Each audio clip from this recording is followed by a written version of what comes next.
All right, how's everyone doing? It is the eve of Christmas Eve, and we want to make sure we say Happy New Year's and Happy Christmas to Kim Potter. Kim Potter was convicted of murder, convicted of manslaughter, and that is a very good thing. We celebrate it. We rejoice when justice happens. There's a verse in the Bible, verse in the book of Proverbs that says when justice is done, the righteous rejoice, but it brings fear to the evildoers. But this is what we want. We want justice done. When justice happens, it brings fear to the evildoers because the evildoers are like, man, I gotta think twice before I do wrong. I gotta think twice before I kill a black person. This is wonderful stuff. A lot of Christians are stuck into the cycle of what we were taught as slaves of only forgiveness. That was the aspect of Christianity. Only forgive, forgive, forgive, forgive, forgive, forgive, forgive, forgive, forgive, forgive. Love, love, love, love, love, love, love. Book of Ecclesiastes 3 says there's a time to love and there's a time to hate. So we gonna celebrate, man. I hope y'all have your glasses. I hope y'all have. I got a little orange juice here, a little orange juice, and we gonna toast to the justice that was served today. We need more situations like this. We don't need to be forgiven in situations like that. I don't wish for anyone to go to prison. I really wish that she didn't have to go to prison because I wish she did not murder Dante Wright. I wish Dante Wright was not dead right now. But it did happen. So justice needs to happen. And it looks like justice is moving in the right direction. So we're going to toast to justice. We're going to toast to righteousness. And we are going to toast to the fact that Kim Potter is on her way to prison. Woo. It's cold and sweet. Very cold and sweet. As a matter of fact, let me just.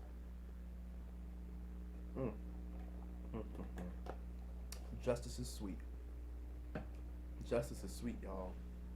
So we wanna, we don't want to be Christians who we forgiven when it's time to not forgive. We're loving when it's time to hate.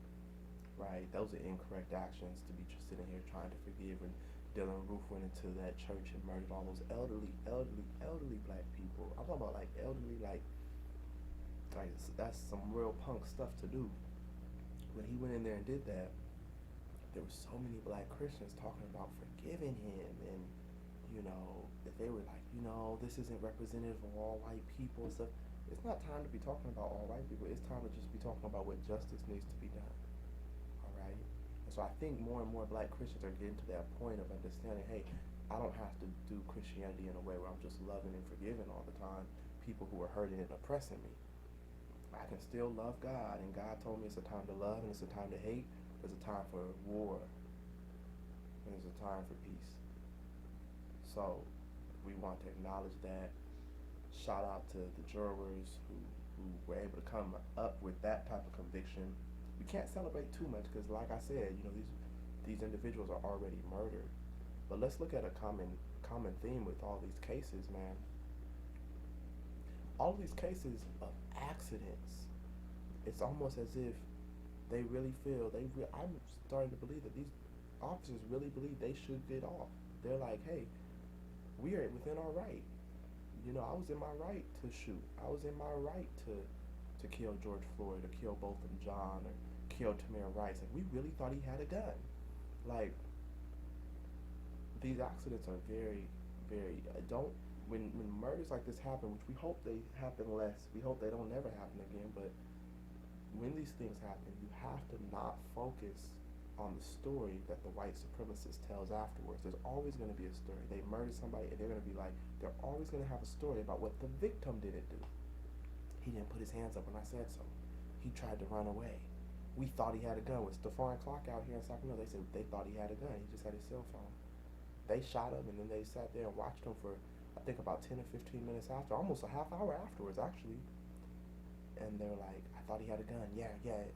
The DA out here in Sacramento said that the cops were within their rights because they believed him to have a weapon. That's dangerous. because they believed he had a weapon, they were within their right to shoot.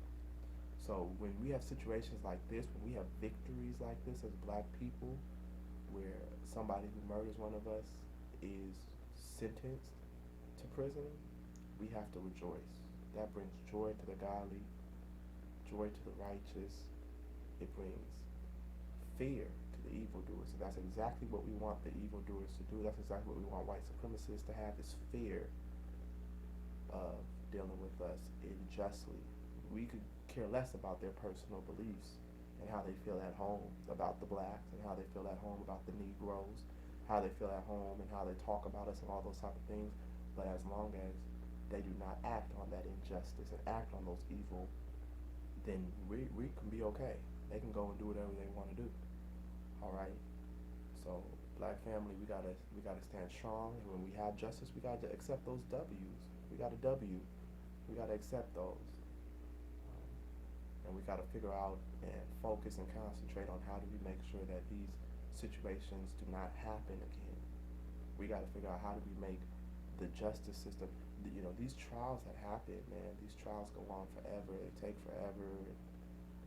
Some of this stuff, man, you go to some of these African countries. I talk to people who have been in Africa and lived in Africa, and they're like, some of these African places, man, if there's justice that needs to be done, it's brought very quickly. It's brought very quickly. Sometimes it doesn't go to a trial. You know what I'm saying? Someone might need to.